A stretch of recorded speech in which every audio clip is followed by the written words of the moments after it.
2025 April 22 കശ്മീരിലെ പെഹൽഗാമിൽ തീവ്രവാദികൾ നടത്തിയ വെടിവെപ്പിൽ 26 നിരപരാധികൾക്ക് ജീവൻ നഷ്ടമായി.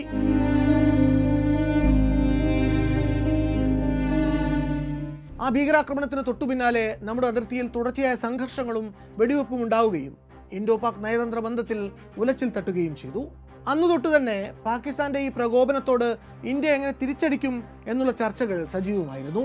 ആ അഭ്യൂഹങ്ങൾക്ക് വിരാമം ഇട്ടുകൊണ്ടാണ് മെയ് 7 പുലർച്ചെയോടെ ഇന്ത്യൻ സൈന്യം പാകിസ്ഥാനുള്ള തിരിച്ചടിയായി ഓപ്പറേഷൻ സിന്ദൂർ എന്ന പേരിൽ ഒരു ദൗത്യം ആരംഭിച്ചത്.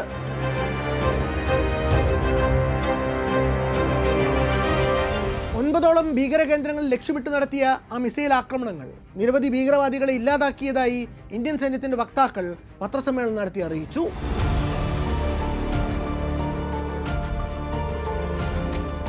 ഇന്ത്യയുടെ ഈ ആക്രമണത്തോടുള്ള പ്രതികരണമായി പാകിസ്ഥാൻ സൈന്യം ഓപ്പറേഷൻ ബുനിയാൻ അൽ മർസൂസ് എന്ന പേരിൽ ഒരു കൗണ്ടർ ഡ്രോൺ അറ്റാക്ക് ആരംഭിക്കുന്നതും നമ്മൾ കണ്ടു. ഈ ആക്രമണ പ്രത്യാക്രമണങ്ങൾ അണ്വായുധ ശേഷിയുള്ള ഇരു രാജ്യങ്ങൾക്കുമിടയിൽ ഒരു ഫുൾ ബ്ലോൺ വാറിലേക്ക് കാര്യങ്ങളെ കൊണ്ടുവന്ന് എത്തിക്കുമോ എന്ന ആശങ്കയിലായിരുന്നു നമ്മൾ ഓരോരുത്തരും. സൈന്യത്തിന് രാഷ്ട്രീയ സഖ്യങ്ങളെക്കാൾ മേൽക്കൈയുള്ള പാകിസ്ഥാൻ എന്ന രാജ്യം ഒരു യുദ്ധത്തിലേക്ക് ഇങ്ങനെ ഇറങ്ങി പുറപ്പെടുമ്പോൾ ഉണ്ടാകാനിടയുള്ള ദുരന്തങ്ങളെക്കുറിച്ച് ലോകരാഷ്ട്രങ്ങളും ഉത്കണ്ഠയിലായിരുന്നു. എന്നാൽ ആശ്വാസമായി പിറന്ന വെടിനിർത്തൽ ധാരണയോടെ യുദ്ധരംഗം സമാധാനത്തിലേക്ക് പോകുന്നതാണ് വല്ലാത്തൊരു കഥ ഷൂട്ട് ചെയ്യുന്ന ഈ സമയത്ത് നമ്മൾ കാണുന്നത്. പാകിസ്ഥാൻ എന്ന രാജ്യത്തിന് ഇന്ത്യയുമായി ഒരു യുദ്ധത്തിലേക്ക് അത്ര എളുപ്പത്തിൽ ഇറങ്ങിച്ചെല്ലാവുന്ന ഒരു സാഹചര്യമല്ല ഉണ്ടായിരുന്നതെന്ന് നമുക്ക് എല്ലാവർക്കും അറിയാം. കഴിഞ്ഞ ഒരു വർഷത്തിലേറെയായി നിലനിൽക്കുന്ന അനുദിനം വഷളായി മാത്രം വരുന്ന സാമ്പത്തിക രാഷ്ട്രീയ പ്രതിസന്ധിയാണ് പാകിസ്ഥാനിലുള്ളത്.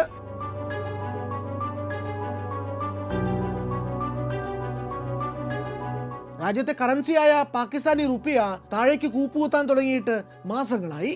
കരുതൽ വിദേശ കറൻസി കഷ്ടിച്ചൊരു മാസത്തെ ചെലവിനെ തികയൂ എന്ന് പറയാൻ തുടങ്ങിയിട്ടും കാലം കുറേയായി. ജനസംഖ്യയുടെ പാതിയിലധികവും അരപ്പഷ്ണിയിലാണ് കഴിഞ്ഞു കൂടുന്നത്. അങ്ങനെ ആകെ പരിവട്ടത്തിൽ കഴിയുന്ന ഒരു രാജ്യം എങ്ങനെയാണ് യുദ്ധം എന്നൊരു ചെലവേറിയ പ്രക്രിയയിലേക്ക് ഒന്നും ആലോചിക്കാതെ ഇറങ്ങി പുറപ്പെടുക? ആ $1 മില്യൺ ചോദ്യത്തിനുള്ള ഉത്തരം പാകിസ്ഥാൻ സൈന്യം ലോകത്തിലെ മറ്റൊരു സ്വതന്ത്ര പരമാധികാര രാഷ്ട്രത്തിൻ്റെയും മിലിറ്ററിയെ പോലെ അല്ല എന്നതാണ്.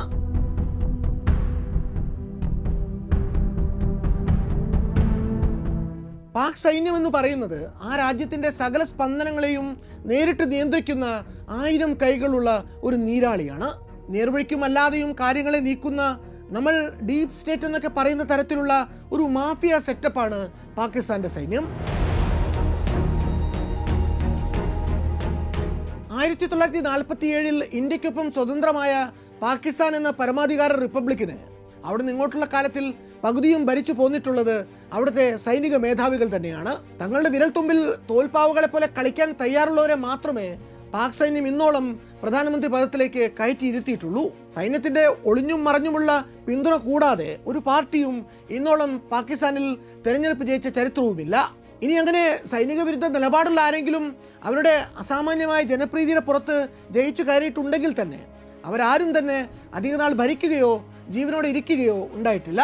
അതിനുദാഹരണമായി സുൽഫിക്കർ അലി ഭൂട്ടോ മുതൽ പുത്രി ബേനസീർ ഭൂട്ടോ വരെ നിരവധി പേർ രക്തസാക്ഷികളായി പാകിസ്ഥാന്റെ ചരിത്രത്തിലുണ്ട്. അങ്ങനെ ഏറെ അപ്രവചനീയമായ ചരിത്രമുള്ള പാകിസ്ഥാനി സൈന്യത്തിന്റെ നിലവിലെ പ്രതികരണങ്ങളുടെ കാരണം അറിയണമെങ്കിൽ ഏറ്റവും ആദ്യം നമ്മൾ അറിയേണ്ടത് മുൻകാലങ്ങളിൽ പാക് സൈന്യം കൈക്കൊണ്ട നിലപാടുകളുടെ സംഭവബഹുലമായിട്ടുള്ള ചരിത്രം കൂടിയാണ്. ജനങ്ങളാൽ തിരഞ്ഞെടുക്കപ്പെട്ടെത്തുന്ന പ്രതിനിധികളെ നോക്കുകുത്തിയാക്കിക്കൊണ്ട് പാകിസ്ഥാനി സൈന്യം എന്ന മാഫിയ സംഘം പ്രവർത്തിക്കുന്ന അഴിമതിയുടെയും ഗൂഢാലോചനകളുടെയും കഥ. സ്വന്തം മണ്ണിൽ പരിശീലന കേന്ദ്രങ്ങളും അഭയസ്ഥാനങ്ങളും ഒരുക്കി നൽകിക്കൊണ്ട് പാക് സൈന്യം ആഗോള ഭീകരവാദത്തിന് നൽകുന്ന അകമഴിഞ്ഞ പ്രോത്സാഹനങ്ങളുടെ കഥ. അത് വല്ലാത്തൊരു കഥയാണ്.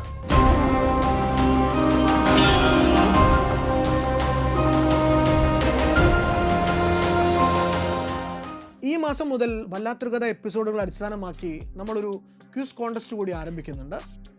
ഓരോ മാസാവസാനവും ആ മാസത്തെ എപ്പിസോഡുകളിലെ വിവരങ്ങൾ വെച്ചുള്ള ഒരു ക്വിസ് കമ്മ്യൂണിറ്റി പോസ്റ്റായി നമ്മൾ ഷെയർ ചെയ്യും. നിങ്ങളുടെ ഉത്തരങ്ങൾ പോസ്റ്റിനൊപ്പമുള്ള ഗൂഗിൾ ഫോമിൽ രേഖപ്പെടുത്തുക. ശരിയുത്തരം പറയുന്നവരിൽ നിന്ന് നിശ്ചിത എണ്ണം ആളുകളെ യൂട്യൂബ് ലൈവിൽ തന്നെ തിരഞ്ഞെടുത്ത് അവർക്ക് സമ്മാനങ്ങൾ നൽകും.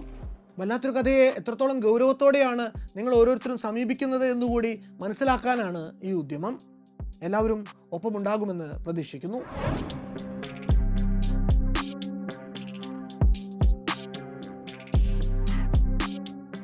പാകിസ്ഥാൻ ആർമിയുടെ ആധുനിക ചരിത്രം ആരംഭിക്കുന്നത് 1947 ഇന്ത്യയിൽ നിന്ന് വേർപെട്ട് പാകിസ്ഥാൻ ഒരു സ്വതന്ത്ര രാജ്യമായി പ്രഖ്യാപിക്കപ്പെട്ടതോടെയാണ്. സ്വാതന്ത്ര്യത്തിനു മുമ്പുള്ള ബ്രിട്ടീഷ് ഇന്ത്യൻ ആർമി ആയിരുന്നു ഇതിൻ്റെ പ്രാഗ്രൂപം. പാകിസ്ഥാൻ എന്ന രാജ്യത്തിൻ്റെ ചരിത്രത്തിൽ ഏറെ സ്വാധീനം ചെലുത്തിയ ഒരു വിഭാഗമായിരുന്നു പാകിസ്ഥാൻ ആർമി. 1947 ബ്രിട്ടീഷ് സൈന്യത്തിൻ്റെ വിഭജനമാണ് പാകിസ്ഥാൻ സായുധ സേനയ്ക്ക് അടിത്തറ പാകുന്നത്. Bengal army, Madras army, Bombay army എന്നീ 3 പ്രസിഡൻസി സൈന്യങ്ങളെ ഒന്നിപ്പിച്ചുകൊണ്ട് 1895 രൂപീകരിക്കപ്പെട്ടതായിരുന്നു ബ്രിട്ടീഷ് ഇന്ത്യൻ ആർമി. ഒന്നാം ലോക മഹായുദ്ധകാലത്തും രണ്ടാം ലോക മഹായുദ്ധകാലത്തും ധീരമായ സേവനം കാഴ്ചവെച്ച ഖൈബർ റൈഫിൾസ് പോലെയുള്ള യൂണിറ്റുകൾ ഇന്ത്യ വിഭജനം നടന്ന കാലത്ത് പാകിസ്ഥാന് ലഭിച്ചു. സ്വാതന്ത്ര്യലബ്ധിക്ക് ശേഷം പാകിസ്ഥാൻ സൈന്യം ഇന്ത്യയുമായി കാർഗിൽ അടക്കം 4 യുദ്ധങ്ങൾ നടത്തിയിട്ടുണ്ട്. അയൽരാജ്യമായ അഫ്ഗാനിസ്ഥാനുമായി നിരന്തരം അതിർത്തി തർക്കങ്ങളിൽ ഏർപ്പെടുന്നതും അവരുടെ പതിവാണ്. 1947 ജൂൺ 30 ബ്രിട്ടീഷ് ഇന്ത്യൻ ആർമിയുടെ വിഭജനം നടക്കുന്നത്. ലോർഡ് മൗണ്ട് ബാറ്റൻ പ്രഭുവിൻ്റെ അധ്യക്ഷതയിൽ മുസ്ലിം ലീഗിൻ്റെയും ഇന്ത്യൻ നാഷണൽ കോൺഗ്രസിൻ്റെയും നേതാക്കളടങ്ങുന്ന ഡിവിഷൻ കൗൺസിലിൽ 11,800 ഓഫീസർമാരും 5 ലക്ഷം ലിസ്റ്റഡ് ഉദ്യോഗസ്ഥരും അടങ്ങുന്ന ബ്രിട്ടീഷ് ഇന്ത്യൻ ആർമിയെ ഇന്ത്യക്ക് 64%, പാകിസ്ഥാൻ 36% എന്ന അനുപാതത്തിൽ വിഭജിക്കണമെന്ന് ധാരണയായി. അതുപ്രകാരം കഷ്ടിച്ച് 1.25 ലക്ഷം സൈനികരെയാണ് അന്ന് പാകിസ്ഥാന് സ്വന്തമായിട്ട് കിട്ടുന്നത്. പാകിസ്ഥാനിലെ ഏറ്റവും പൊളിറ്റിക്കലി ഇൻഫ്ലുവൻഷ്യൽ ആയിട്ടുള്ള സ്ഥാപനങ്ങളിലൊന്ന് അവരുടെ മിലിറ്ററി തന്നെയാണ്. രാജ്യത്തെ ഏറ്റവും സ്വാധീനമുള്ള രാഷ്ട്രീയ പാർട്ടി എന്നുപോലും അത് വിശേഷിപ്പിക്കപ്പെടുന്നുണ്ട്. എന്നാൽ 1973 ഭരണഘടനയുടെ 245 ആർട്ടിക്കിൾ പാകിസ്ഥാൻ സൈന്യത്തിൻ്റെ കർത്തവ്യമായിട്ട് നിർവചിക്കുന്നത് securing the frontiers against external threat and assisting in national emergencies or natural disasters on the request of civilian authorities എന്നാണ്. അതിനു മുമ്പ് 1956, 62 വർഷങ്ങളിലെ ഭരണഘടനകളിലും സമാനമായ നിർവചനങ്ങൾ തന്നെയാണ് നമുക്ക് കാണാനാവുക. പാക് സൈന്യത്തിൻ്റെ സ്വഭാവം വിശദമായി പഠിച്ചിട്ടുള്ള സ്റ്റീഫൻ പി കോഹൻ അതിൻ്റെ മൾട്ടി ഡയമെൻഷണൽ റോളിനെ കുറിച്ച് എഴുതിയിട്ടുള്ളത് there are armies that guard their nation's borders, there are those that are concerned with protecting their own position in society, and there are those that defend a cause or an idea. The Pakistani army does all three എന്നാണ്. അതായത് ഒരു രാജ്യത്തിൻ്റെ അതിര് കാക്കൽ, സമൂഹത്തിലെ സ്വന്തം സ്ഥാനം സംരക്ഷിക്കൽ, അല്ലെങ്കിൽ ഏതെങ്കിലും ഒരു ആശയം അല്ലെങ്കിൽ ഒരു കോസിനെ ഡിഫെൻഡ് ചെയ്യൽ, ഇത് 3ഉം പാക് സൈന്യം പണ്ട് മുതൽക്കേ ചെയ്തു പോരുന്നുണ്ട് എന്ന്. ഇന്ത്യയുടെയും പാകിസ്ഥാൻ്റെയും സൈന്യങ്ങൾ തമ്മിൽ തുടക്കം തൊട്ട് ഇങ്ങോട്ടുണ്ടായിരുന്ന മറ്റൊരു പ്രകടമായിട്ടുള്ള വ്യത്യാസം ഒന്നിൻ്റെ റേഷ്യൽ ഡൈവേഴ്സിറ്റിയും മറ്റൊന്നിൻ്റെ റേഷ്യൽ ഹോമോജിനിറ്റിയുമാണ്. അവിഭക്ത ഇന്ത്യയിൽ 1939 രണ്ടാം ലോക മഹായുദ്ധം തുടങ്ങുന്നതിന് മുമ്പുള്ള ഒരു കണക്ക് പ്രകാരം ബ്രിട്ടീഷ് ഇന്ത്യൻ സൈന്യത്തിലെ അംഗങ്ങളിൽ 60% പേരും അവരന്ന് മാർഷൽ റേസ് എന്ന് മുദ്ര കുത്തിയിരുന്ന പഞ്ചാബികളായിരുന്നു. ഇങ്ങനെ പഞ്ചാബികൾ മാത്രം സൈന്യത്തിൽ കൂടുതലായിട്ട് റിക്രൂട്ട് ചെയ്യപ്പെട്ടതിന് പിന്നിൽ പ്രവർത്തിച്ചത് ഡിവൈഡ് ആൻഡ് റൂൾ എന്ന കുടിലമായ ബ്രിട്ടീഷ് തന്ത്രം തന്നെയായിരുന്നു. പല റേസുകളിലും ജാതികളിലും പെട്ട പൗരന്മാരുള്ള ഇന്ത്യയിൽ ഏതെങ്കിലും ഒരു മൈനോറിറ്റി റേസിൽ നിന്ന് മാത്രമായി പട്ടാളത്തിലേക്ക് ആളെ എടുത്താൽ അവർ ഈ നാട്ടിലെ ജനങ്ങളെക്കാൾ തങ്ങളോട് കൂറുള്ളവരായിരിക്കുമെന്ന് ബ്രിട്ടീഷ് ഓഫീസർമാർ കരുതി. ഈ ഒരു ടെക്നിക്ക് അവരന്ന് ഇന്ത്യയിൽ മാത്രമല്ല ഇറാഖിലും ബർമയിലുമൊക്കെ നാട്ടുകാർക്കെതിരെ പ്രയോഗിച്ചിരുന്നു. എന്നാൽ സ്വാതന്ത്ര്യം കിട്ടി ഇന്ത്യ വിഭജനമായപ്പോൾ പഞ്ചാബി മുസ്ലിം സൈനികർ മുഴുവൻ പാകിസ്ഥാനിലേക്ക് പോയി. അതോടെ ഇന്ത്യൻ ആർമിയിലെ പഞ്ചാബി റേഷ്യൽ റെപ്രസെൻറ്റേഷൻ 60% നിന്ന് 32% കുറഞ്ഞു. അങ്ങനെ ഈ ബാക്കി വന്ന 32% തന്നെ 18% സിഖുകാരും ബാക്കി 14% പഞ്ചാബി ഹിന്ദുക്കളുമായിരുന്നു. ഈ പഞ്ചാബി സിഖ് സൈനികരിൽ 75% പേർ ജാട്ട് സിഖുകാരായിരുന്നു. 25% രാമദാസിയ മസ്ഹബി കൾട്ടുകാരും ആയിരുന്നു. അതുകൂടാതെ ഇന്ത്യൻ കാലാൾപ്പടയുടെ 20% പേർ ഗൂർഖ റെജിമെൻറ്റിൽപ്പെട്ടവരായിരുന്നു. അങ്ങനെ സൈനികരിൽ ഉണ്ടായിരുന്ന റേഷ്യൽ ജാതി വൈവിധ്യം ഇന്ത്യൻ സൈന്യത്തെ എന്നും ഡൈവേഴ്സായിട്ട് നിലനിർത്തി. എന്നാൽ പാക് സൈന്യമാവട്ടെ പണ്ട് തൊട്ട് തന്നെ അതിൻ്റെ എത്നിക് ഹോമോജിനിറ്റിക്ക് പ്രസിദ്ധമായിരുന്നു. പാക് സൈന്യത്തിലെ അംഗങ്ങളിൽ ഭൂരിഭാഗവും പരമ്പരാഗതമായിട്ട് വന്നിരുന്നത് പഞ്ചാബ് പ്രവിശ്യയിൽ നിന്നാണ്. കരസേനയിലാണെങ്കിൽ 75% പേരും വന്നിരുന്നത് പഞ്ചാബിലെ സോൾട്ട് റേഞ്ച് എന്നറിയപ്പെട്ടിരുന്ന 3 ഡിസ്ട്രിക്റ്റുകളിൽ നിന്നാണ്. പിന്നെ ഒരു 20% വന്നിരുന്നത് നോർത്ത് വെസ്റ്റേൺ ഫ്രോണ്ടിയർ പ്രൊവിൻസിൽ നിന്നാണ്.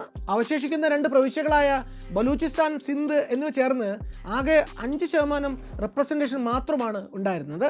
ചുരുക്കി പറഞ്ഞാൽ പാകിസ്ഥാനി ജനസംഖ്യയുടെ 25% മാത്രം വരുന്ന പഞ്ചാബികൾ സൈന്യത്തിൽ 72% ജോലികളും കൈയടക്കി വെച്ചിരുന്നു. ജനസംഖ്യയുടെ 55% ഉണ്ടായിരുന്ന കിഴക്കൻ പാകിസ്ഥാനിലെ ബംഗാളി മുസ്ലിങ്ങൾക്ക് പാക് സൈന്യത്തിൽ അന്ന് തുലവും തുച്ഛമായിട്ടുള്ള പ്രാതിനിധ്യം മാത്രമേ ഉണ്ടായിരുന്നുള്ളൂ. സൈന്യത്തിനുള്ളിലെ ഈ റേഷ്യൽ ഇംബാലൻസ് പാകിസ്ഥാനിൽ ഏറെ നിർണായകമായ ഒരു ഘടകമായിരുന്നു. സൈന്യത്തിൻ്റെ ഈ ഒരു എത്നിക് കോമ്പസിഷൻ അത് രാജ്യത്തിൻ്റെ രാഷ്ട്രീയ സാഹചര്യങ്ങളിൽ സൈന്യം ചെലുത്തുന്ന സ്വാധീനത്തെ പോലും നിർണയിച്ചിരുന്ന ഒന്നാണ്. നേരത്തെ പറഞ്ഞ പോലെ സൈന്യത്തിൽ കാര്യമായ എത്നിക് ഹോമോജിനിറ്റി ഉണ്ടായിരുന്നതുകൊണ്ട് ആ ഓർഗനൈസേഷനിലെ വിശേഷിച്ച് ഉയർന്ന ഉദ്യോഗസ്ഥന്മാർക്കിടയിലെ ഐക്യം വളരെ ശക്തമായിരുന്നു. അത് പലപ്പോഴും പാക് സൈന്യത്തിൻ്റെ എഫിഷ്യൻസി കാര്യമായിട്ട് വർദ്ധിപ്പിച്ചു, അതിൻ്റെ സ്വാധീനം ഇരട്ടിപ്പിച്ചു. അത് പാക് സൈന്യത്തെ നാട്ടിൽ കുത്തഴിഞ്ഞു കിടക്കുന്ന സിവിലിയൻ ഗവൺമെൻറ്റുകളെക്കാൾ ഫലസിദ്ധിയുള്ള ഒരു ഓർഗനൈസേഷനാക്കി മാറ്റി. സ്വാതന്ത്ര്യലബ്ധിക്ക് തൊട്ടു പിന്നാലെ 1947 സഹോദര രാഷ്ട്രമായ ഇന്ത്യയോട് നടത്തിയ യുദ്ധമാണ് പാക് സൈന്യം എന്ന പ്രസ്ഥാനത്തിൻ്റെ പ്രവർത്തന സിദ്ധാന്തങ്ങളെ നിർവചിച്ച പ്രക്രിയ. ഇങ്ങനൊരു യുദ്ധത്തോടെ രാജ്യത്തിനു നേരെ ഉയർന്നു വരാൻ സാധ്യതയുള്ള ഭീഷണികളിൽ ആദ്യത്തേത് ന്യൂഡൽഹിയിൽ നിന്നുള്ള തീരുമാനങ്ങളായി.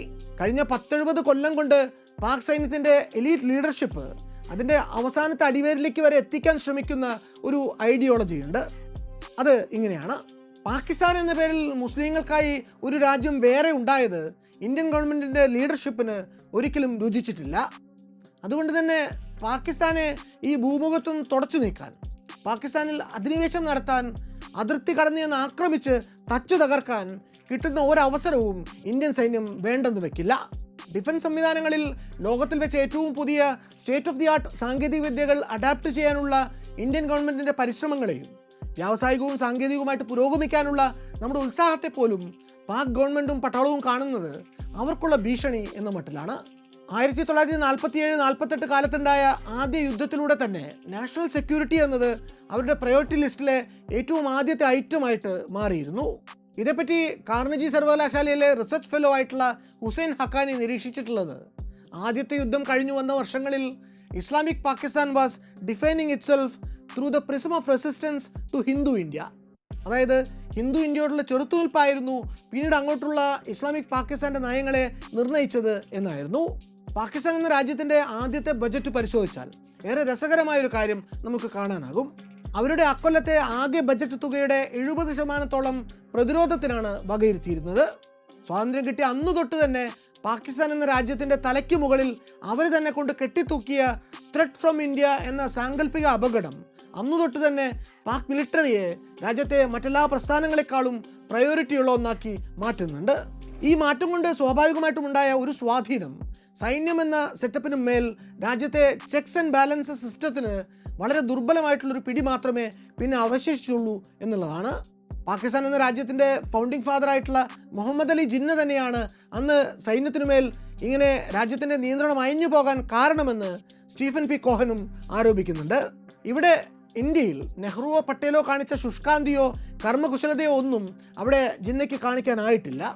47-ൽ ജിന്ന കശ്മീർ കീഴടക്കാൻ ട്രൈബൽ പോരാളികളെ പറഞ്ഞു വിട്ടതും പിന്നാലെ ഇന്ത്യയുമായിട്ടൊരു തുറന്ന യുദ്ധത്തിലേക്ക് രാജ്യം പോയതും തന്നെയാണ് പിന്നീട് ഇങ്ങോട്ട് സൈന്യത്തിന് കൂടുതൽ നിയന്ത്രണമുള്ള ഒരു സംവിധാനമായി പാകിസ്ഥാനെ അധപ്പതിപ്പിച്ചത് എന്ന് പാക് സൈന്യത്തിലെ റിട്ടയർഡ് ബ്രിഗേഡിയർ ആയിട്ടുള്ള AR സിദ്ദിഖിയും നിരീക്ഷിക്കുന്നുണ്ട്. പാക് സൈന്യം ഇന്ത്യ ഗവൺമെൻറ്റിനെ കാണുന്നത് അവരുടെ രാജ്യത്തിൻ്റെ പരമാധികാരത്തിനുള്ള ഭീഷണി മാത്രമായിട്ടല്ല, അവരുടെ ആഭ്യന്തര സുരക്ഷയ്ക്കും പ്രാദേശിക രാഷ്ട്രീയ പ്രതിസന്ധികൾക്കും വരെയുള്ള കാരണമായിട്ടാണ്. രാജ്യത്തിൻ്റെ പല ഭാഗങ്ങളിലും ഇന്ന് വർദ്ധിച്ചു വരുന്ന എത്നിക് സെക്ടേറിയൻ വയലൻസുകളെ ഊതി വീർപ്പിച്ച് ആളിക്കത്തിക്കുകയാണ് ഇന്ത്യൻ ഇൻ്റലിജൻസ് ഏജൻസികൾ ചെയ്യുന്നത് എന്ന് പാകിസ്ഥാനി സൈന്യം ഇന്നും കരുതുന്നുണ്ട്. പാക് സൈന്യം പടച്ചുവിടുന്ന എല്ലാത്തിനും പിന്നിൽ ഇന്ത്യൻ ഇൻ്റലിജൻസ് ഏജൻസികളാണ് എന്ന വാദത്തെ ഹുസൈൻ ഹക്കാനിയും ഹസൻ അബ്ബാസും അടക്കമുള്ള ചരിത്രകാരന്മാർ പക്ഷേ തള്ളിപ്പറയുന്നു. രാജ്യത്തെ ആഭ്യന്തര കലാപങ്ങൾക്കും വിഭാഗീയതയ്ക്കും കാരണമായി അവർ ചൂണ്ടിക്കാണിക്കുന്നത് സൈന്യത്തിൻ്റെ നയത്തിലെയും നിലപാടുകളിലെയും പാളിച്ചകളെയാണ്. മതഭ്രാന്തന്മാരെയും തീവ്രവാദ സംഘടനകളെയും ഒക്കെ മെയിൻ സ്ട്രീമിനോട് ചേർത്തു നിർത്തുന്ന, രാജ്യത്തിൻ്റെ സുരക്ഷാ പദ്ധതികളിൽ സ്റ്റേക്ക് ഹോൾഡർമാരാക്കി മാറ്റുന്ന സൈന്യത്തിൻ്റെ രീതിയാണ് ഇത് പലതിനും കാരണമെന്നും അവർ പറയുന്നു. 1947 സ്വാതന്ത്ര്യം കിട്ടിയ ശേഷം ഇന്നുവരെ 4 തവണ പാകിസ്ഥാനിൽ അവരുടെ സൈന്യം രാജ്യം ഭരിക്കുന്ന ഗവൺമെൻറ്റുകളെ അട്ടിമറിച്ചിട്ടുണ്ട്. ഇന്ത്യൻ ആർമി സത്യത്തിൽ പാകിസ്ഥാനി ആർമിയേക്കാൾ എത്രയോ വലുതാണ്. എന്നിട്ടും കാലാകാലങ്ങളിൽ സ്വന്തം രാജ്യം ഭരിച്ചുകൊണ്ടിരുന്ന ഗവൺമെൻറ്റുകൾക്കെതിരെ ഇതുവരെയും ഇന്ത്യൻ സൈന്യം ഒരിക്കൽ പോലും വിയോജിപ്പിൻ്റെ ഒരു സ്വരം ഒരു കലാപത്തിൻ്റെ രൂപത്തിൽ ഉയർത്തിയിട്ടില്ല. അതിന് കാരണങ്ങൾ പലതുമുണ്ട്. 1946 അന്നത്തെ ഇന്ത്യൻ കരസേനയുടെ കമാൻഡർ ഇൻ ചീഫായിരുന്ന field marshal Auchinleck Jawaharlal നെഹ്റുവിനോട് പറയുന്നത്, the Indian army understands very well that its job is to implement the policies of the government of India എന്നാണ്. സ്വതന്ത്ര ഇന്ത്യയുടെ ആദ്യത്തെ കമാൻഡർ ഇൻ ചീഫായിരുന്ന ജനറൽ KM കരിയപ്പ ഒരിക്കൽ തൻ്റെ ഫോഴ്സിലെ ഭടന്മാർക്ക് എഴുതിയൊരു കത്തിൽ പറഞ്ഞിട്ടുള്ളത്, politics in the army is a poison, keep off it എന്നുമാണ്. എന്നാൽ എല്ലാ കാലത്തും ഇന്ത്യൻ സൈന്യം നാടുഭരിച്ചിരുന്നവരുടെ നയങ്ങളോട് പൂർണ്ണമായ യോജിപ്പിലായിരുന്നു എന്നും പറയാനാവില്ല.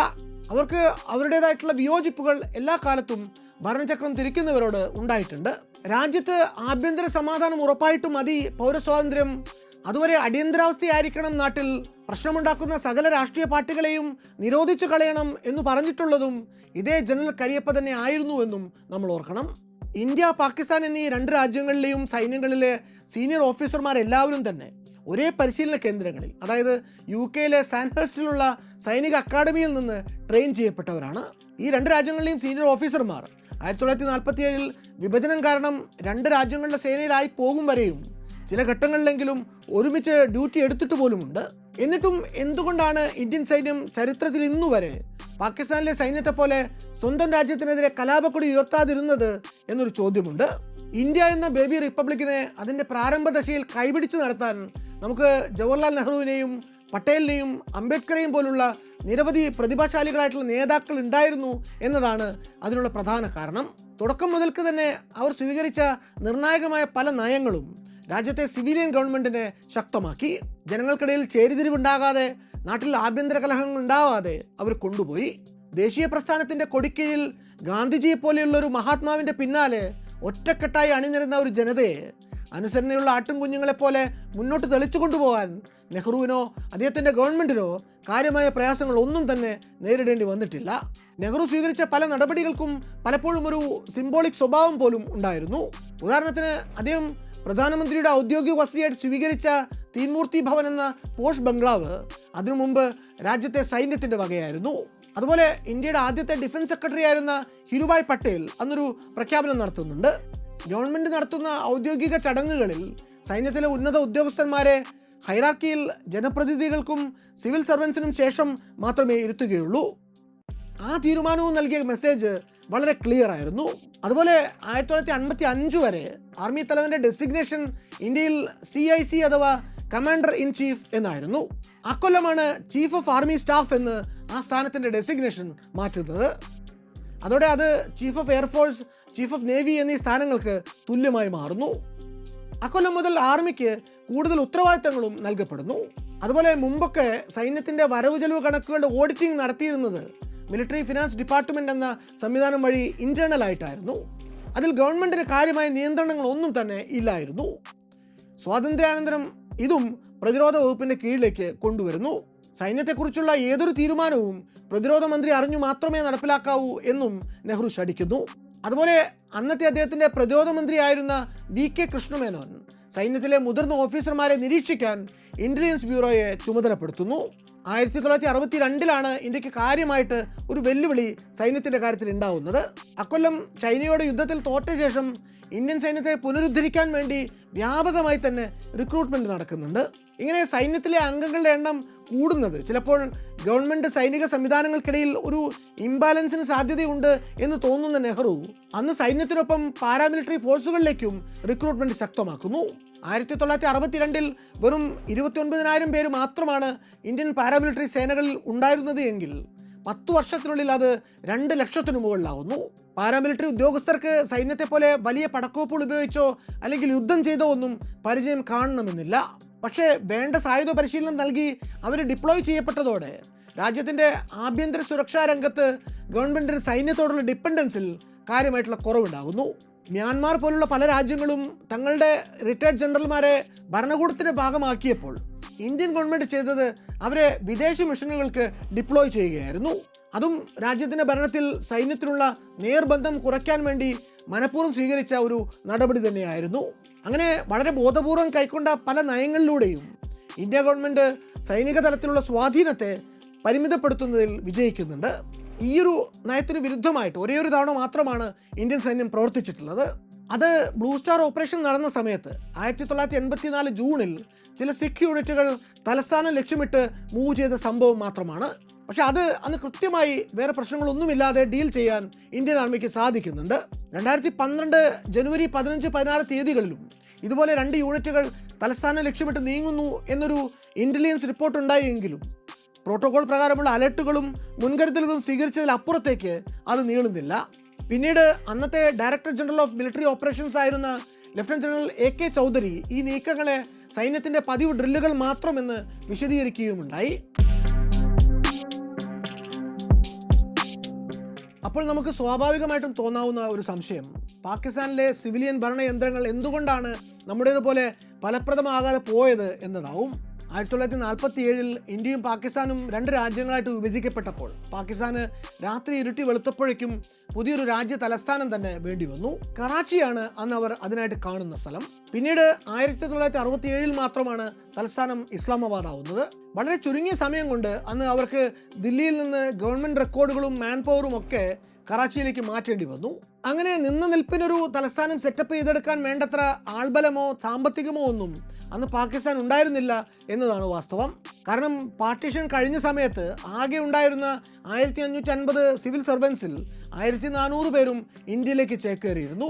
പാകിസ്ഥാന്റെ പേരോളിൽ അവശേഷിച്ചത് വെറും 150 ഉദ്യോഗസ്ഥർ മാത്രമായിരുന്നു. അതുപോലെ അന്നത്തെ അവിഭക്ത ഇന്ത്യയുടെ ഭൂവിസ്തൃതിയുടെ 23% പാകിസ്ഥാന്റെ ഭാഗമായപ്പോൾ അവർക്ക് കിട്ടിയിട്ടുള്ളത് അന്നത്തെ രാജ്യസമ്പത്തിൻ്റെ കേവലം 17% മാത്രമാണ്. അതുപോലെ അന്ന് രാജ്യത്തിൻ്റെ നടവരവിൻ്റെ സിംഹഭാഗവും വന്നിരുന്നത് ഇൻകം ടാക്സിൽ നിന്നാണ്. പ്രധാനപ്പെട്ട വ്യവസായങ്ങൾ മിക്കതും അന്ന് ദില്ലി, ബോംബെ, കൽക്കട്ട തുടങ്ങിയ മുഖ്യ നഗരങ്ങളിൽ തന്നെ ആയിരുന്നു എന്നതുകൊണ്ട് ഇവയെല്ലാം വിഭജനാനന്തരം ഇന്ത്യയിൽ തുടർന്നതോടെ അതും പാകിസ്ഥാന് അപ്രാപ്യമാവുന്നു. അന്ന് മുസ്ലിം ലീഗായിരുന്നു പാകിസ്ഥാനിലെ പ്രധാന രാഷ്ട്രീയ പാർട്ടി. പുതിയൊരു റിപ്പബ്ലിക്കിനെ മുന്നോട്ട് നയിക്കേണ്ട ഉത്തരവാദിത്തം ഉണ്ടായിരുന്ന ലീഗിന് ഇങ്ങനെ ഭരണഘടനാ സ്ഥാപനങ്ങൾ നടത്തിക്കൊണ്ടുപോകാൻ വേണ്ട സംഘടനാ നിലവാരം കോൺഗ്രസുമായിട്ട് താരതമ്യം ചെയ്താൽ ഒട്ടും തന്നെ ഉണ്ടായിരുന്നില്ല.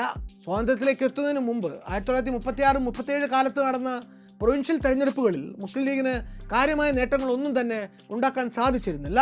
അതുകൊണ്ട് തന്നെ കോൺഗ്രസ്സുകാർക്ക് ആ ഒരു 10 വർഷക്കാലം കൊണ്ട് ആർജിച്ചെടുക്കാനായ ഭരണപരിചയം മുസ്ലിം ലീഗിന് കിട്ടുന്നില്ല. പരിമിതമായ പ്രവൃത്തി പരിചയം മാത്രം കൈമുതലായി ഉണ്ടായിരുന്ന പാക് ഗവൺമെൻറ് അന്ന് ഭരണത്തിൽ മുഹമ്മദ് അലി ജിന്ന എന്ന അവരുടെ രാഷ്ട്രപിതാവിൻ്റെ വ്യക്തിപ്രഭാവത്തെ പൂർണ്ണമായും ആശ്രയിച്ചുകൊണ്ടാണ് മുന്നോട്ട് പോയിക്കൊണ്ടിരുന്നത്. ജിന്ന ജീവിച്ചിരുന്ന കാലത്തോളം വലിയ പ്രശ്നങ്ങളൊന്നും ഉണ്ടായില്ല എങ്കിലും ഈ പരിപൂർണ ആശ്രയത്വം 1948 ജിന്നയുടെ അകാല മരണത്തിന് ശേഷം പാകിസ്ഥാന് ബാധ്യതയാകുന്നു. സ്വാതന്ത്ര്യം കിട്ടിയ ശേഷമുള്ള ആദ്യത്തെ 9 വർഷത്തിനുള്ളിൽ പാകിസ്ഥാനിൽ 4 പ്രധാനമന്ത്രിമാരും 4 ഗവർണർ ജനറൽമാരും ഒരു പ്രസിഡന്റും വന്നു പോകുന്നു. ഒരാൾക്ക് പോലും അധികാര കസേരയിൽ ദീർഘകാലം സ്വൈരമായി ഇരിക്കാനുള്ള നിയോഗം ഉണ്ടാകുന്നില്ല.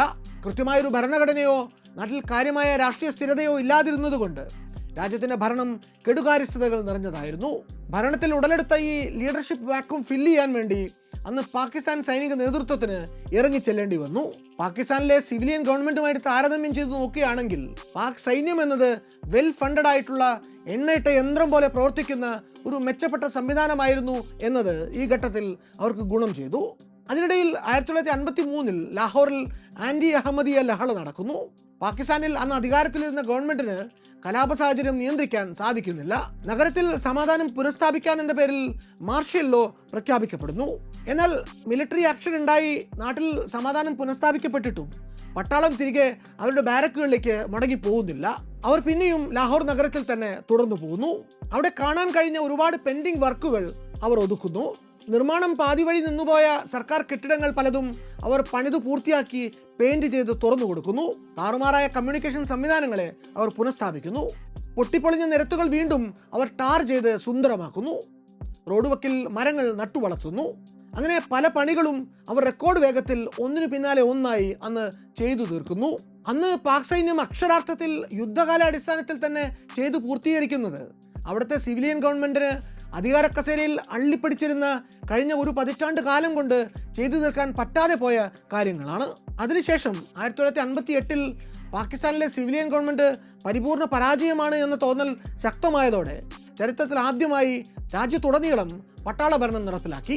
അന്ന് ജനം പക്ഷേ കയ്യടികളോടെയാണ് ഈ സൈനിക നിയമത്തെ എതിരേൽക്കുന്നത്. അന്ന് ഈ വിവരം അറിഞ്ഞപ്പോൾ പലരും മാഷാ അല്ലാ, മാർഷൽ ലോ എന്ന് പ്രതികരിച്ചു എന്നാണ് റിപ്പോർട്ടുകൾ.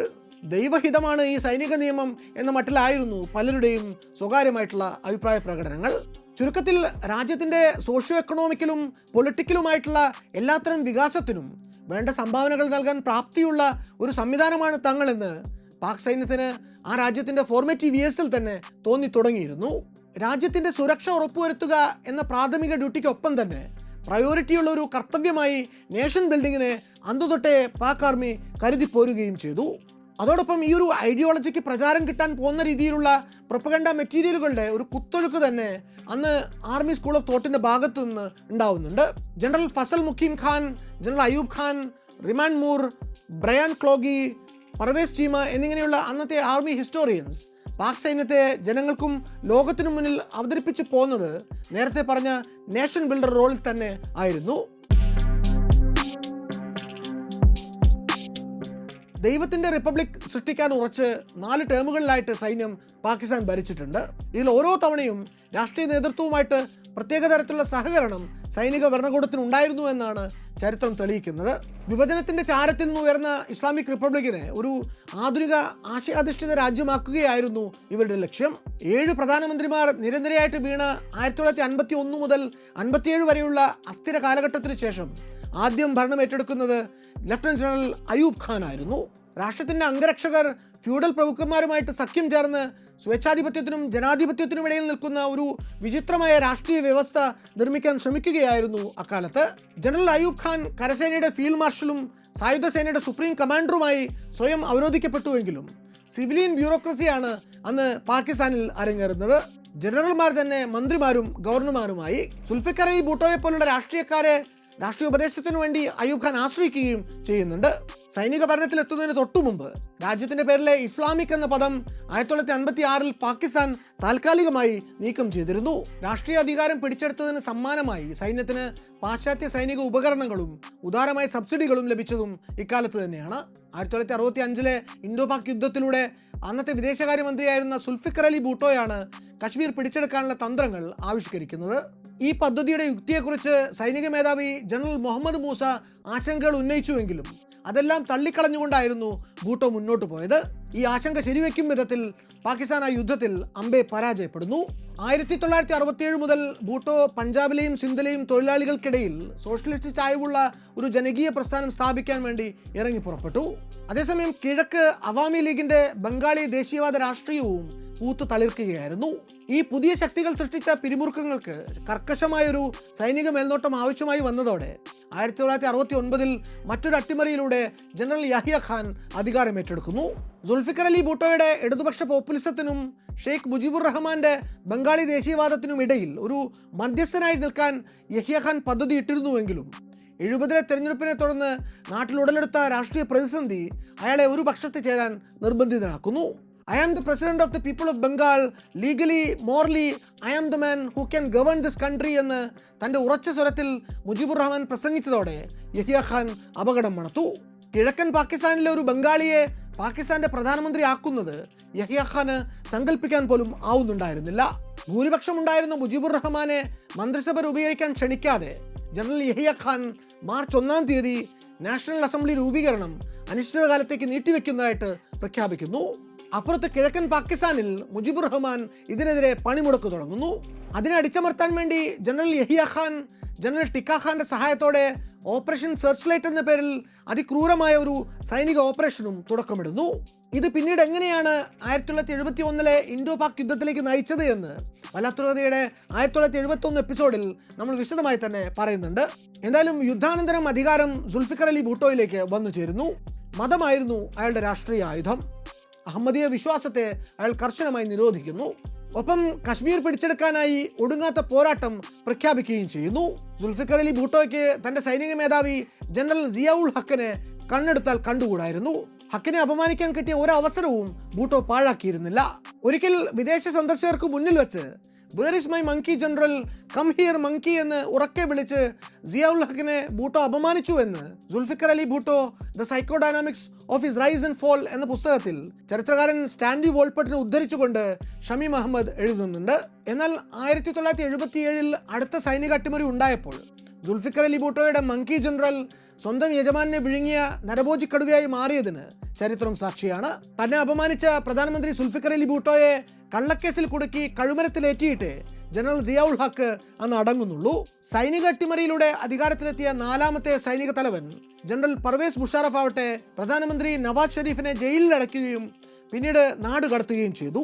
മുഷറഫിനെ മാറ്റി ലഫ്റ്റനന്റ് ജനറൽ ഖ്വാജ സിയാവുദ്ദീനെ നിയമിക്കാനുള്ള ഷെരീഫിന്റെ നീക്കമാണ് ആ അട്ടിമറിയിലേക്ക് നയിച്ചത്. പ്രധാനമന്ത്രിയെ നാട് കടത്താൻ വലിയ ബുദ്ധിമുട്ടൊന്നും പർവേസ് മുഷാറഫിന് നേരിടേണ്ടി വന്നതുമില്ല.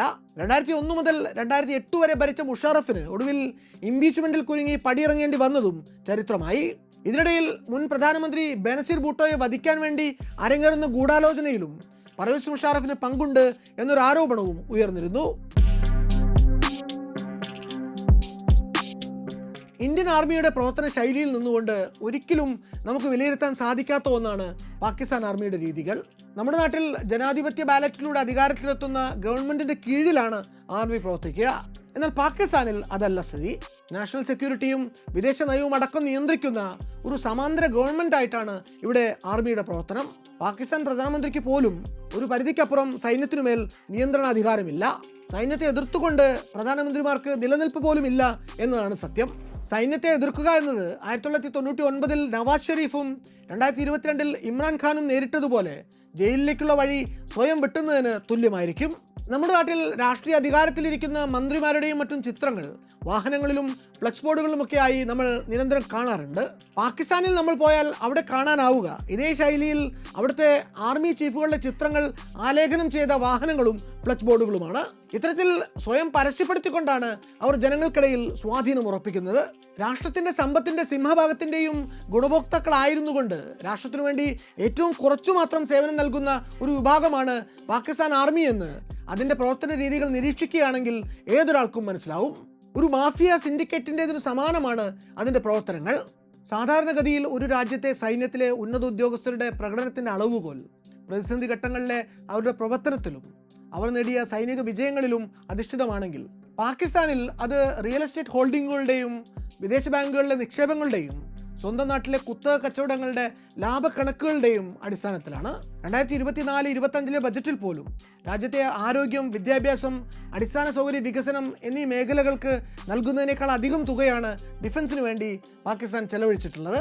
തങ്ങളുടെ ബജറ്റിന്റെ സിംഹഭാഗവും കൊടുത്ത് പാകിസ്ഥാൻ നീക്കിവെക്കുന്ന ഈ തുകയിൽ അധിക ഭാഗവും പക്ഷേ എംപ്ലോയി റിലേറ്റഡ് എക്സ്പെൻസിനായിട്ടാണ് ചെലവഴിക്കുക.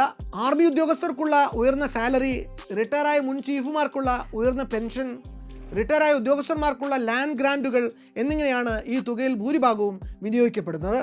രാജ്യം എത്ര തന്നെ സാമ്പത്തിക ഞെരുക്കം അനുഭവിച്ചാലും ആർമിയുടെ ആർഭാടങ്ങൾക്ക് യാതൊരു കുറവും ഉണ്ടാവുകയില്ല.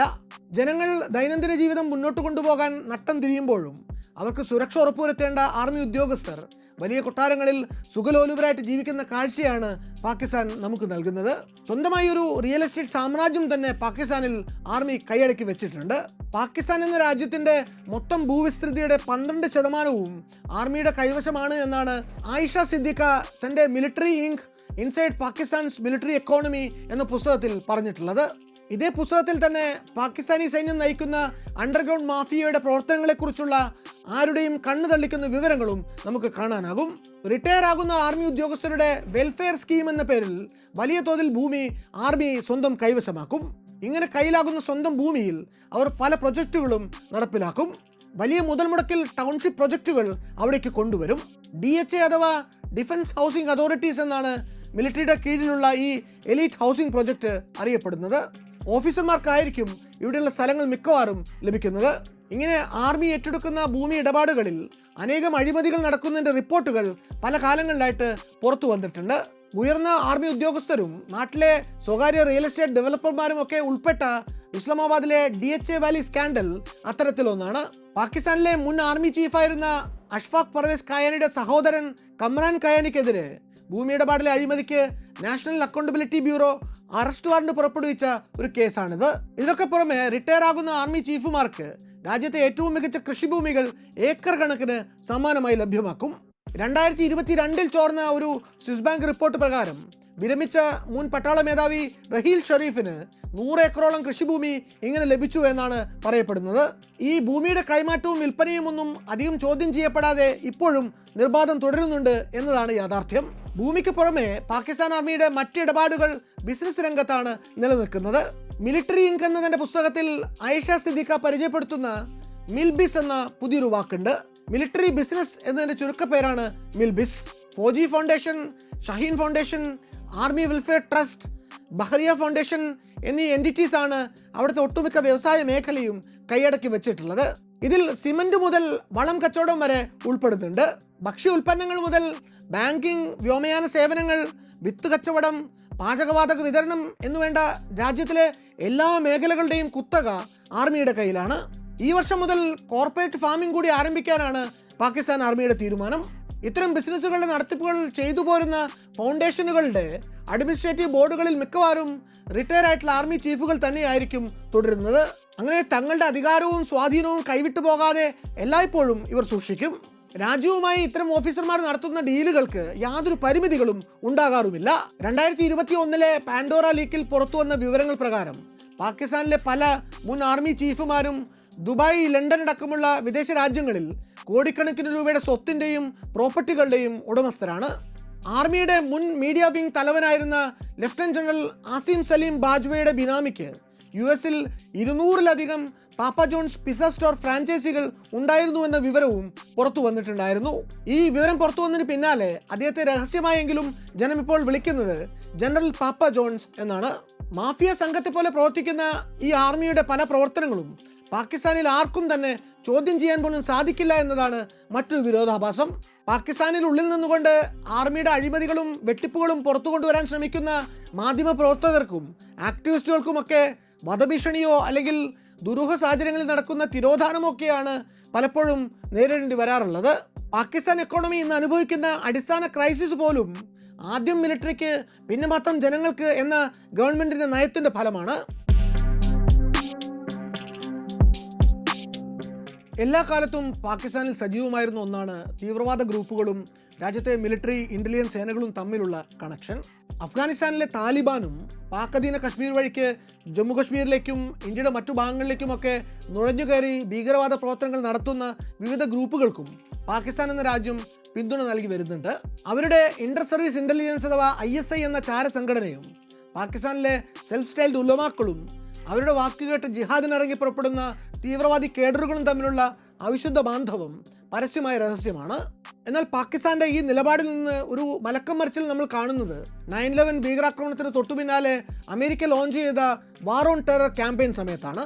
അന്ന് അമേരിക്കയിൽ നിന്നും IMF, വേൾഡ് ബാങ്ക് അടക്കമുള്ള എയ്ഡ് ഏജൻസികളിൽ നിന്നുമൊക്കെ കിട്ടാൻ സാധ്യതയുള്ള സഹായങ്ങൾ ലക്ഷ്യം വെച്ചുകൊണ്ട് പാകിസ്ഥാൻ തങ്ങളുടെ നയങ്ങളിൽ നിന്ന് ഒറ്റയടിക്ക് പിന്മാറുന്നു. അവരും ഭീകരവാദത്തിനെതിരായിട്ടുള്ള പോരാട്ടങ്ങളിൽ കണ്ണിചേരുന്നതായിട്ട് പ്രഖ്യാപിക്കുന്നു. അതോടെ രാജ്യം സത്യത്തിൽ വല്ലാത്തൊരു അസ്തിത്വ പ്രതിസന്ധിയാണ് അന്ന് നേരിടുന്നത്. പാകിസ്ഥാനിൽ പ്രവർത്തിക്കുന്ന തീവ്രവാദ ഗ്രൂപ്പുകളെ നമുക്ക് പലതരത്തിൽ ക്ലാസിഫൈ ചെയ്യാനാകും. ഒന്ന്, അവരുടെ സെക്ടേറിയൻ ബാക്ക്ഗ്രൗണ്ട് വെച്ച്. ഉദാഹരണത്തിന് അഹ്ലെ ഹദീദ്, ദേവ്ബന്ദി, ജമാഅത്തെ ഇസ്ലാമി എന്നിങ്ങനെ തരംതിരിക്കാം. അല്ലെങ്കിൽ അവരുടെ ഏരിയ ഓഫ് ഓപ്പറേഷൻ വെച്ചും നമുക്കവയെ വേർതിരിക്കാം. ഉദാഹരണത്തിന് പാകിസ്ഥാന്റെ ഉള്ളിൽ പ്രവർത്തിക്കുന്നവ, അഫ്ഗാനിസ്ഥാനിൽ ആക്റ്റീവായിട്ടുള്ളത്, പാക് അധീന കശ്മീരിൽ അല്ലെങ്കിൽ ഇന്ത്യയിൽ ഓപ്പറേറ്റ് ചെയ്യുന്നവ എന്നിങ്ങനെ. പാക് ഗവൺമെന്റിനെ അട്ടിമറിക്കുക, കശ്മീരിനെ സ്വതന്ത്രമാക്കുക, താലിബാനെ പിന്തുണയ്ക്കുക, അമേരിക്കയെ എതിർക്കുക എന്നിങ്ങനെ പല ലക്ഷ്യങ്ങളും ഈ തീവ്രവാദ സംഘടനകൾക്കുണ്ട്. പാക് സൈന്യത്തിൻ്റെയും ISIയുടെയും സഹായത്തോടെ പ്രവർത്തിക്കുന്ന നിരവധി തീവ്രവാദ ക്യാമ്പുകൾ പാകിസ്ഥാനിൽ ഇന്നുമുണ്ട്. അവിടെ ഏതാണ്ട് 18 മാസത്തോളം നീണ്ടു നിൽക്കുന്ന വിദഗ്ധമായ സായുധ പരിശീലനം നേടിക്കൊണ്ടാണ് ഇന്ന് ഒരു മുജാഹിദീൻ അല്ലെങ്കിൽ ഒരു ഫിദായിൻ, ഒരു ചാവേർ പോരാളി ആക്രമസജ്ജനായി ശത്രു രാജ്യത്തേക്ക് പുറപ്പെട്ടു പോകുന്നത്. ആദ്യത്തെ സ്റ്റേജ് താസീസ് അഥവാ ഇൻഡോക്രിനേഷൻ പീരീഡാണ്. ഇതിൽ മതഗ്രന്ഥമാണ് പഠിപ്പിക്കുക. ആയുധം കൈകൊണ്ട് തൊടില്ല. സാധാരണക്കാരനായ ഒരാളെ മതഭ്രാന്തനും വിഭാഗീയ ചിന്താഗതിക്കാരനുമാക്കി മാറ്റുന്ന ഈ ഘട്ടം 1.5 മാസത്തോളം നീണ്ടു നിൽക്കും. ഉദാഹരണത്തിന് ലഷ്കർ-എ തോയ്ബ ഈ കാലം കൊണ്ട് യുവാക്കളെ അഹ്ലെ ഹദീദ് പഠിപ്പിച്ചെടുക്കും. അടുത്ത ഘട്ടം അൽ റാദ് എന്നാണ് അറിയപ്പെടുന്നത്. ഈ ഘട്ടത്തിൽ അവർ സായുധ പരിശീലനം ആരംഭിക്കും. അതോടൊപ്പം തന്നെ ഇൻഡോക്രിനേഷനും സ്പിരിച്വൽ കണ്ടീഷനിങ്ങും തുടരുകയും ചെയ്യും. ഈ ഒരു ഘട്ടത്തിലാണ് ഈ തീവ്രവാദ സംഘടനകൾ റിക്രൂട്ട് ചെയ്ത ആളുടെ ഫിസിക്കൽ ഫിറ്റ്നസും സ്റ്റാമിനയും മാനസികമായ ശക്തിയുമൊക്കെ അളക്കുന്നത്. 4 മാസത്തോളം നീണ്ടു നിൽക്കുന്ന ഈ ഘട്ടത്തിന് ശേഷം 6 മാസത്തെ അതിതീവ്രമായ ഗറില്ല ട്രെയിനിങ് ആണ്. ഈ ഒരു ഘട്ടത്തിന് ശേഷം വേണമെങ്കിൽ ആ മുജാഹിദിനെ അവർക്ക് ഫീൽഡിൽ വിടാനാകും. പക്ഷെ അതിനു മുമ്പായി അവർ ആ യുവാവിൻ്റെ വിൽപ്പത്രം എഴുതി വാങ്ങി ഏതെങ്കിലും അമീറിനെ ഏൽപ്പിക്കും. ഇതിനു പിന്നാലെയാണ് advance gun training, weapons training എന്നിവ അടങ്ങുന്ന ഡോഷ്ക എന്ന 10 ദിവസത്തെ കോഴ്സ് വരുന്നത്. ഏറ്റവും അവസാനത്തെ ഘട്ടം 9 മാസം നീണ്ടു നിൽക്കുന്ന ജാൻഡല എന്ന പ്രത്യേക ട്രെയിനിങ് ആണ്. ഇതിൽ പക്ഷേ എല്ലാ മുജാഹിദീനും പങ്കെടുക്കാറില്ല. വിശേഷ മിഷനുകൾക്ക് റിക്രൂട്ട് ചെയ്യപ്പെടുന്ന പ്രത്യേക ഫിദായിനുകൾ മാത്രമേ ഇതിന് പോകാറുള്ളൂ. ഇതിലാണ് ഓട്ടോമാറ്റിക് വെപ്പണുകൾ ഉപയോഗിക്കാനും IED എക്സ്പ്ലോസീവുകൾ സെറ്റ് ചെയ്യാനും ട്രിഗർ ചെയ്യാനും ഒക്കെയുള്ള അഡ്വാൻസ് ട്രെയിനിങ്ങുകൾ മുജാഹിദീനുകൾക്ക് നൽകപ്പെടുക. നിലവിൽ ലഷ്കർ എ തോയ്ബ, ഹിസ്ബുൾ മുജാഹിദീൻ, ഹർക്കത്തുൽ ജിഹാദി ഇസ്ലാമി എന്നീ സംഘടനകൾക്ക് മാത്രമേ ഇങ്ങനെ ജാൻഡല പരിശീലനം നൽകാൻ വേണ്ട ഇൻഫ്രാസ്ട്രക്ചർ ഉള്ളൂ. ഈ ഘട്ടങ്ങൾക്ക് ശേഷം വളരെ സൂപ്പർ സ്പെഷ്യലൈസ്ഡ് ആയിട്ടുള്ള 2 ട്രെയിനിങ്ങുകൾ കൂടിയുണ്ട്. ഒന്ന് ഷോൾഡർ ഹെൽഡ് വെപ്പൺസിന്റെ ട്രെയിനിങ് ആയിട്ടുള്ള ഡൊമേല, 2 ടാങ്കുകൾ, പീരങ്കികൾ, ആന്റി എയർക്രാഫ്റ്റ് തോക്കുകൾ എന്നിവയിൽ പരിശീലനം കൊടുക്കുന്ന സക്കാസക്. ഈ പറഞ്ഞ പരിശീലനങ്ങളൊക്കെയും ഇന്നും തീവ്രവാദികൾക്ക് പാകിസ്ഥാന്റെ മണ്ണിൽ തികഞ്ഞ രഹസ്യ സ്വഭാവത്തോടെ തന്നെ നൽകപ്പെടുന്നുണ്ട് എന്ന് A to Z of jihadi operations in Pakistan എന്നതിൻ്റെ പുസ്തകത്തിൽ പാകിസ്ഥാൻ ഇൻസ്റ്റിറ്റ്യൂട്ട് ഓഫ് പീസ് സ്റ്റഡീസിൻ്റെ തലവനായിട്ടുള്ള അമീർ റാണ എഴുതിയിട്ടുണ്ട്. 1979 അഫ്ഗാനിസ്ഥാനിലേക്ക് സോവിയറ്റ് യൂണിയൻ്റെ അധിനിവേശം ഉണ്ടാകുന്നതിന് മുമ്പ് തൊട്ട് തന്നെ പാകിസ്ഥാൻ്റെ ചാരസംഘടനയായിട്ടുള്ള ISIക്ക് അവിടെ ഓപ്പറേറ്റീവുകൾ ഉണ്ടായിരുന്നതാണ്. 80കളുടെ തുടക്കത്തിൽ സിയാഉൾ ഹക്ക് പാകിസ്ഥാൻ്റെ സൈനിക മേധാവി ആയിരുന്ന സമയത്ത് അമേരിക്കൻ ചാരസംഘടനയായിട്ടുള്ള CIA ഓപ്പറേഷൻ സൈക്ലോൺ എന്ന പേരിൽ അഫ്ഗാനിസ്ഥാനിലെ മുജാഹിദീൻ വാരിയേഴ്സിനെ സാമ്പത്തികമായും സായുധമായിട്ടും സഹായിക്കാൻ വേണ്ടി ഒരു മൂവ്മെൻറ്റ് നടത്തുന്നു. അന്ന് ഗുൽബുദ്ദീൻ ഹെക്മത്തിയാർ നയിച്ച ഹെസ്ബെ ഇസ്ലാമി അടക്കമുള്ള സംഘടനകൾക്ക് അതിൻ്റെ ഗുണം കിട്ടുന്നു. അന്ന് ISI ഭീകരവാദത്തിൻ്റെ കാര്യത്തിൽ സ്വീകരിച്ചു പോന്ന നയത്തിൽ നിന്ന് അവർ ഇന്നും ഒരടി പോലും പിന്നോട്ട് മാറിയിട്ടില്ല. അന്ന് സിയാഉൾ ഹക്ക് തൻ്റെ സൈന്യത്തിലെ ജനറൽമാരിൽ ഒരാളോട് പറഞ്ഞ പ്രസിദ്ധമായിട്ടുള്ളൊരു വാക്യം ഇങ്ങനെയാണ്: Afghanistan must be made to boil at the right temperature. Afghan Taliban എന്ന ഭീകരവാദ സംഘടന തന്നെ ISIയുടെ സൃഷ്ടിയാണ് എന്നാണ് പലരും പറയുന്നത്. 1996 അത് കാബൂളിൻ്റെ നിയന്ത്രണം ഏറ്റെടുത്തത് പാകിസ്ഥാന്റെ പ്രോക്സിയായി മാത്രമാണ് എന്നും ആക്ഷേപമുണ്ടായിരുന്നു. 1999 അന്ന് ബേനസീർ ഭൂട്ടോയുടെ ക്യാബിനറ്റിൽ ആഭ്യന്തരമന്ത്രിയായിരുന്ന നസറുള്ള ബാബർ പരസ്യമായി തന്നെ ഈ ബന്ധം സ്ഥിരീകരിച്ചിരുന്നു. വി ക്രിയേറ്റഡ് ദ താലിബാൻ എന്നാണ് അന്ന് അദ്ദേഹം പറഞ്ഞത്. നിരവധി ഭീകരവാദ സംഘടനകളുടെ ഒരു അവിയൽ പരുവത്തിലിരിക്കുന്ന അഫ്ഗാൻ താലിബാന്റെ ആസ്ഥാനം ഇന്നും പാകിസ്ഥാനിലെ ക്വറ്റ തന്നെയാണ്. 1989 സോവിയറ്റ് സൈന്യം അഫ്ഗാനിസ്ഥാനിൽ നിന്ന് പിൻവാങ്ങിയ ശേഷം കുറച്ചുകാലം അവിടെ ഭരിക്കുന്നത് നജീബുള്ളയുടെ കമ്മ്യൂണിസ്റ്റ് ഭരണകൂടമാണ്. 92 അതും തകർന്നടിയുന്നു. ഹിക്മത്തിയാർ ഒഴികെയുള്ള എല്ലാ പ്രാദേശിക നേതാക്കളും അന്ന് പെഷാവർ ഉടമ്പടി അംഗീകരിച്ചുകൊണ്ട് ഒരു പവർ ഷെയറിങ്ങിന് തയ്യാറാവുന്നു. അതോടെ ഇസ്ലാമിക് സ്റ്റേറ്റ് ഓഫ് അഫ്ഗാനിസ്ഥാനും നിലവിൽ വരുന്നു. എന്നാൽ അതിൽ പങ്കുചേരാതെ വിമതനായിട്ട് മാറി നിന്ന ഹിക്മത്തിയാർ പാക് സൈന്യത്തിൻ്റെയും ISIയുടെയും സഹായത്തോടെ കാബൂൾ ലക്ഷ്യമിട്ടുകൊണ്ടുള്ള തൻ്റെ ആക്രമണങ്ങൾ തുടർന്നുപോയി. ഈ പോരാട്ടങ്ങൾക്കാവട്ടെ ബേനസീർ ഭൂട്ടോ മുതൽക്ക് ഇങ്ങോട്ടുള്ള സകല പ്രധാനമന്ത്രിമാരും ഒളിഞ്ഞും മറഞ്ഞുമുള്ള ലോജിസ്റ്റിക്, മിലിറ്ററി, ഡയറക്റ്റ് സപ്പോർട്ടുകളും നൽകി പോന്നു. 9/11 ശേഷം താലിബാൻ വേട്ടയാടപ്പെട്ടപ്പോൾ അതിൻ്റെ അംഗങ്ങൾക്ക് പാകിസ്ഥാൻ്റെ മണ്ണിൽ അഭയം നൽകിയതും അവരിൽ നിന്ന് ഹക്കാനി നെറ്റ്വർക്ക് എന്നൊരു മാരകമായിട്ടുള്ള ഭീകരവാദ നെറ്റ്വർക്ക് വളർത്തിയെടുത്തതും ഇതേ ISI തന്നെയാണ്. ഇതാണ് പിന്നീട് 2021 അമേരിക്കയുടെ പിൻവാങ്ങലിലേക്കും താലിബാൻ അഫ്ഗാന്റെ ഭരണത്തിലേക്ക് തിരികെ വരുന്നതിലേക്കുമൊക്കെ നയിക്കുന്നത്. ഇന്നും പാകിസ്ഥാൻ സൈന്യത്തിൻ്റെയും ISIയുടെയും താങ്ങും തണലും കൈപ്പറ്റിക്കൊണ്ട് അഫ്ഗാനിസ്ഥാനിൽ തഴച്ചു വളരുന്ന തീവ്രവാദ സംഘടനകൾ നിരവധിയുണ്ട്. സിറാജുദ്ദീൻ ഹക്കാനി എന്ന ഭീകരൻ നയിക്കുന്ന ഹക്കാനി നെറ്റ്വർക്കിനെ പറ്റി വാഷിംഗ്ടൺ കേന്ദ്രീകരിച്ച് പ്രവർത്തിക്കുന്ന institute for the study of വാർ എന്ന തിങ്ക് ടാങ്ക് 2012 പുറത്തുവിട്ട റിപ്പോർട്ടിൽ വ്യക്തമായിട്ടുള്ള പരാമർശങ്ങളുണ്ട്. താലിബാന്റെയും അൽഖ്വയ്ദയുടെയും 4000-ഓളം ഡീറ്റെയിനേഴ്സുമായി നടത്തിയ 27,000-ഓളം ഇൻട്രോഗേഷനുകളെ ആസ്പദമാക്കിക്കൊണ്ട് നാറ്റോ അതേ വർഷം നടത്തിയ ഒരു പഠനത്തിലും ISI അഫ്ഗാൻ താലിബാൻ ബന്ധം വ്യക്തമായി തന്നെ പരാമർശിച്ചു പോകുന്നുണ്ട്. ISIയുടെ സഹായത്തോടെ പടിഞ്ഞാറൻ പാകിസ്ഥാനിൽ ഇപ്പോഴും അൽഖ്വയ്ദ അടക്കമുള്ള തീവ്രവാദ സംഘങ്ങൾ ടെററിസ്റ്റ് ട്രെയിനിങ് ക്യാമ്പുകൾ നടത്തുന്നുണ്ട് എന്നും ഇതേ റിപ്പോർട്ട് തന്നെ പറയുന്നുണ്ട്. 2011 നടന്ന ഒരു പാകിസ്ഥാൻ US റിലേഷൻസ് കോൺഫറൻസിൽ വെച്ച് മുൻ പാകിസ്ഥാനി ആർമി ചീഫായിട്ടുള്ള ജനറൽ സിയാവുദ്ദീൻ ഭട്ട് പറഞ്ഞത് 2004-2008 കാലത്ത് പാകിസ്ഥാന്റെ ഇന്റലിജൻസ് ബ്യൂറോയുടെ ഡയറക്ടറായിരുന്ന ബ്രിഗേഡിയർ ഇജാസ് ഷായുടെ പൂർണ്ണ അറിവോടെയാണ് അബോട്ടാബാദിലെ സേഫ് ഹൗസിൽ ഒസാമ ബിൻ ലാദനെ പാർപ്പിച്ചിരുന്നത് എന്നാണ്.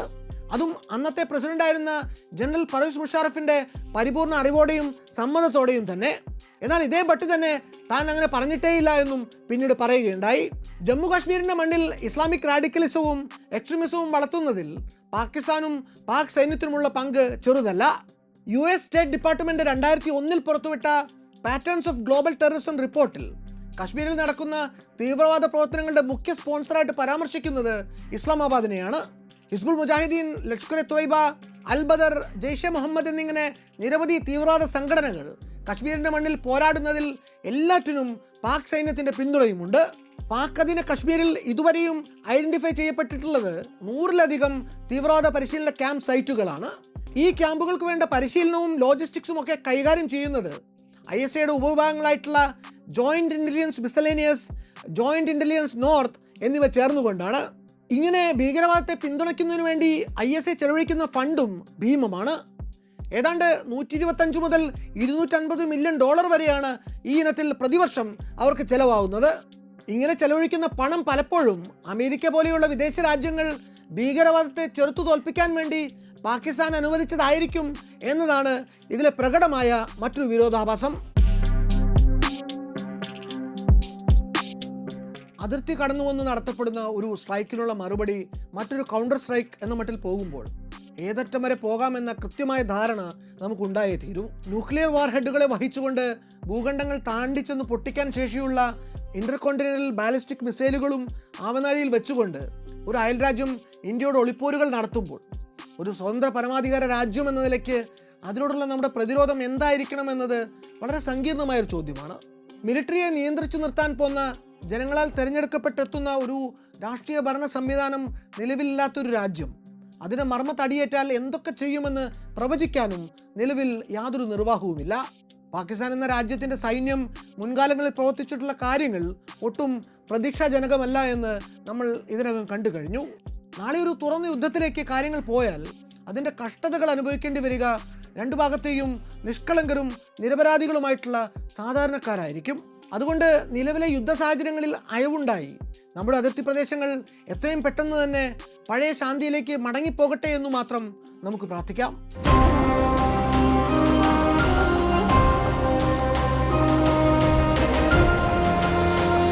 മറ്റു വല്ലാത്ത കഥയുമായി ഇനിയും വരാം.